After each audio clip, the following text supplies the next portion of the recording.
হত্যা করেছে সে সন্ত্রাসবাদ নয়। উড়িষ্যার স্বাস্থ্যমন্ত্রীকে তার বডিগার্ড এসআই গুলি করে হত্যা করেছে, সন্ত্রাসবাদ নয়। আমার মুসলমান ভাই, কষ্টটা আমাদের ওখানে। ওই জন্যে আমেরিকার পতন ঘটবে, তৃতীয় বিশ্বযুদ্ধ আসন্ন, ওয়ার্ল্ড ওয়ার শুরু হবে।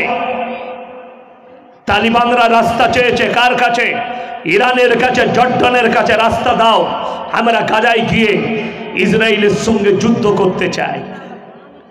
উত্তর কোরিয়া ওয়াদা করে নিয়েছে, তালিবান দিকে কয়েকটা পরমাণু হাতিয়ার দিতে চাইছে। কিম জং উন তার নাম, সে খুব তাড়াতাড়ি চীন আর তাইওয়ানের যুদ্ধ হবে। বিশেষজ্ঞরা বলছে ওয়ার্ল্ড ওয়ার হবে পৃথিবীতে। তৃতীয় বিশ্বযুদ্ধ হলে গড়ে প্রত্যেক দিন 70 লাখ মানুষ মারা যাবে, এটা অনুমান করেছে কারা? কেন? তৃতীয় বিশ্বযুদ্ধ হলে গুলি চলবে না, পরমাণু যুদ্ধ হবে। তৃতীয় বিশ্বযুদ্ধ পরমাণু যুদ্ধ হবে। আলহামদুলিল্লাহ, আপনাদেরকে অনুরোধ করে বলে যায়, সবাই বলুন আমরা মুমিন হব, জোরে বলুন ইনশাআল্লাহ। ইসলাম এত সুন্দর, আমার আল্লাহ রাব্বুল আলামিন বললেন ও জুমিয়া শামসু ওয়াল কামার, যারা চাঁদে দেখার স্বপ্ন দেখছো তারা শোনো, চাঁদ আর সূর্যকে আমি একটা রাস্তায় টক্কর খাওয়াবো। মুসলমানের ঈমান ধ্বংস হয়েছে কোথায় শুনেলেন? আজকে হাজারো এখানে যারা স্টুডেন্ট বসে আছে, স্কুলের, কলেজের, ইউনিভার্সিটি, নারী আর পুরুষ যারা কলেজে লেখাপড়া করো তারা শুনে যাও, ভূগোল বইটা খুলে পড়বে, লেখা আছে পৃথিবী ঘুরছে, চন্দ্র সূর্য দাঁড়িয়ে আছে। পড়েছেন না পড়েননি? আমিও পড়েছি। যদি বলেন বিজ্ঞান তো ঠিকই বলেছে, তাহলে শোনো, আমার বয়সী যারা আছেন, আমার বয়স কত হবে? তোমার দাদু আমি 60, আমার পুতা ওটা 36 প্লাস 37-এ পা রাখলাম 1 জানুয়ারি। কত বললাম? 37-এ। বড় কষ্ট লাগে। আপনারা আমাকে মনে করছেন মালটা বুড়ো, এখনো পাওয়ার দিই না। আমি 20-20 প্লেয়ার, আমি টেস্টের মাল লয়। শুরু করেছি, দাঁড়ান, পাওয়ার দেবো, বুঝবেন। চলুন, আমি যেটা আপনাদেরকে বলতে চাই, আমি যখন স্কুলে পড়েছি, আমার বয়সী যারা আছেন, তখন ভূগোলে পড়েছি পৃথিবীটা কমলা লেবুর মতো। পড়েছেন না পড়েননি? পরের বৈজ্ঞানিক এসে বললেন নট কমলা লেবু, পৃথিবীটা গোল ফুটবলের মতো। এখনকার কিছু বৈজ্ঞানিক বলছে নট ফুটবল, ডিম্বাকৃতি পৃথিবীটা। এরপরে আবার কিছু বৈজ্ঞানিক আসবে, তারা বলবে মালটা টেরা বেঁকা, তোদের থিওরিতে মাল আসবে না। ভূগোলে পড়েছি পৃথিবীর থেকে সূর্য 13.5 লক্ষ গুণ বড়। পড়েছেন না পড়েননি? আচ্ছা, কার বাপের মিটার দিয়ে মেপে এলো বলতে পারবেন? লেখা আছে, আন্দাজে আটকালে বলেছে। বিজ্ঞান আপেক্ষিক, আজ যেটা বলছে কাল সেটা চলবে না, আজ যেটা বলছে কাল সেটা ঘটবে না। বিজ্ঞান আপেক্ষিক। বিজ্ঞান সৃষ্টি, শুনেলেন? আবিষ্কার মানে সৃষ্টি নয়, স্টুডেন্টরা শুনে যান। আবিষ্কার মানে হচ্ছে খুঁজে পাওয়া, আবিষ্কার মানে খুঁজে পাওয়া, আবিষ্কার মানে সৃষ্টি নয়। সৃষ্টিকর্তা একজন, তিনি কে? সকলে বুঝে বলুন, আল্লাহ। পৃথিবীর শুরু থেকে শেষ পর্যন্ত আল্লাহ পুরো বায়োডেটাটা কোরআনে ভরে দিয়েছেন। আর কি কি ঘটবেন সব কিছু আমার আল্লাহ জানেন। কি কি মানুষ খুঁজে পাবে, কতটা এগোবে, কত দূর কিয়ামতের আগে পর্যন্ত যাবে, আল্লাহ সব দিয়ে দিয়েছেন দুনিয়াতে। চলুন, বিজ্ঞান বলছে চন্দ্র সূর্য দাঁড়িয়ে আছে আর পৃথিবীটা ঘুরছে। আপনাদেরকে বলে দিই, চন্দ্রগ্রহণ সূর্যগ্রহণ হয় না? হয় না? হয়। চন্দ্রগ্রহণ আর সূর্যগ্রহণ হয়, শুনেলেন? তার মানেটা কি? চাঁদ যখন সূর্যকে ওভারটেক করে তখন হয় চন্দ্রগ্রহণ, সূর্য যখন চাঁদকে ওভারটেক করে তখন হয় সূর্যগ্রহণ।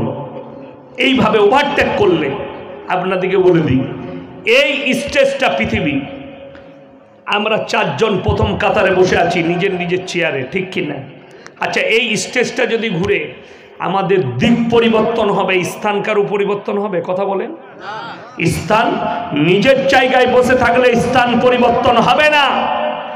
চন্দ্রগ্রহণ সূর্যগ্রহণ মানে তাদের রাস্তা চলার আছে, তাই একে অপরকে ওভারটেক করে দাঁড়িয়ে থাকলে চন্দ্রগ্রহণ সূর্যগ্রহণ হতো না। এরপর যদি বলেন দলিল দেন, কোরআনে আল্লাহ বলেছেন সূরা ইয়াসিন, কুল্লুম ফি ফালাকিন ইয়াসবাহুন, নবমণ্ডলে যা আছে সব শুনে নাও। নবমণ্ডলে যা আছে তারা যেন নিজের নিজের কক্ষপথে চলমান, নিজের নিজের রাস্তা, কক্ষপথ মানে রাস্তা, তারা নিজের নিজের রাস্তায় চলমান। কোরআন বলছে কুল্লুম ফি ফালাকিন ইয়াসবাহুন, নবমণ্ডলে যা আছে তারা যেন নিজের নিজের রাস্তায় চলমান। এই কোরআনের তাফসীর থেকে বোঝা যাচ্ছে ওয়া জুমিয়া শামসু ওয়াল কামার, আমি দুজনকে একটা রাস্তায় মুখোমুখি সংঘর্ষ করাবো। ইয়াকুলুল ইনসানু ইয়াউমাইদিন আইনাল মাফার, মানুষ সেদিনে চিন্তায় পড়ে যাবে কোথায় পালালে বাঁচি, কোথায় লুকালে বাঁচি। আল্লাহ কোরআনে বললেন কাল্লা লা ওয়াজার ইলা রব্বিকা ইয়াউমাইদিনিল মুস্তাকার। আমার মুসলমান নারী পুরুষ, আমার ভাইয়ের, আমার মায়েরা, বোনেরা, দিমাকে গেঁথে নেন ভালো করে। সেদিনে আল্লাহ বললেন পালাবার কোনো রাস্তা থাকবে না। আল্লাহর কাছে দণ্ডায়মন ছাড়া বিকল্প রাস্তা মানুষের কাছে আর কিছুই থাকবে না। আপনাকে হাজিরি দিতে হবে। আমার মুসলমান ভাই, এইখান থেকে বোঝা যায় নবীজিকে আল্লাহ তারিখ বলেননি। এক নম্বর, ইন্নাল্লাহা ইনদাহু ইলমুস সাআ, কিয়ামত কবে হবে আমি আল্লাহ ছাড়া পৃথিবীর কেউ জানে না। ওয়া ইউনাজ্জিলুল গায়সা ওয়া ইয়ালামু মা ফিল আরহাম, মায়ের গর্ভে বেটা আছে না বিটি, বিকালঙ্গ না খালো, খোড়া আছে না ভালো আছে, আমি আল্লাহ ছাড়া পৃথিবীর কেউ জানে না। সকলে জোরে বলুন সুবহানাল্লাহ। মায়ের পেটে কি আছে আল্লাহ ছাড়া কেউ জানে না। আমাদের দেশে শুনবে, কলকাতায় আনন্দবাজার পত্রিকা কিনবেন রবিবার, কি বার বললাম? রবিবার। ভেতরের পাতায় অ্যাড পাবেন, যার ছেলে হয় না একটাই তাবিজে ছেলে হয়ে যাবে, যার ছেলে হয় না তাবিজ লিলি বেটা ছেলে হবে। খোঁজ নিয়ে দেখুন সে হারাম করে একটাও বেটা নাই। বড় কষ্টটা কোথায় জানেন? আমাদের মায়েরা এগুলো প্রচুর বিশ্বাস করে। যদি বলে গাছতলায় গড়াগড়ি মেরে ছেলে হবে তো তাই করে। আপনাকে আমি বলে দিই, আমাদের দেশে একজন মুর্শিদাবাদের হুজুর, বেরেলিদের হুজুর ফতোয়া দিয়েছে, যাদের বাচ্চা হয় না পাথর চাপড়ি মাজারে গিয়ে 3 দিন শুয়ে থাকবে, তোমাদের ছেলে হয়ে যাবে। এমন আল্লাহ, মাজারে শুলে ছেলে হয়? আমরা শুনেছি স্বামীর পাশে শুলে ছেলে হয়। কথা বলেন ঠিক কিনা? ছেলে কোথায় শুলে হয়? স্বামীর পাশে। এ হুজুর বলছে, জিলাপি হুজুর গুটকাখোর বলছে মাজারে সুগা ছেলে হবে। নাউজুবিল্লাহ, নাউজুবিল্লাহ।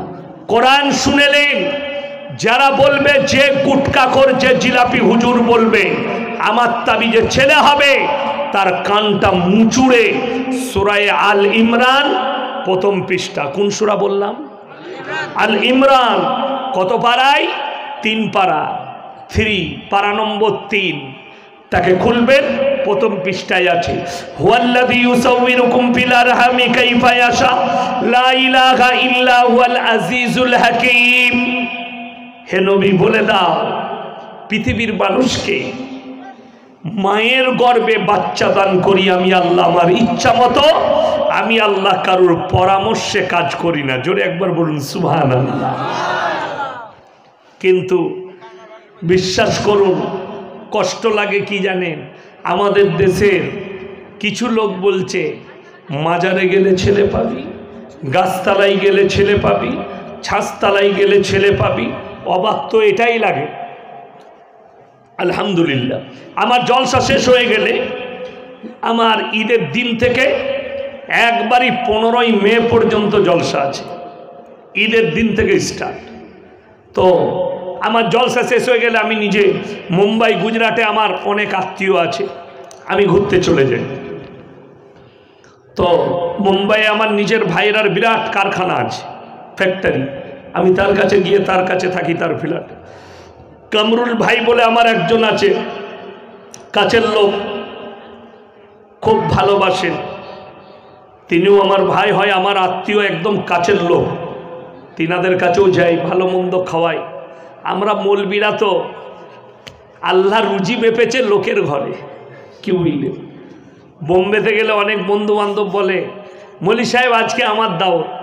মুর্শিদাবাদের একটা ছেলে আমাকে দেখতে পেয়েছে,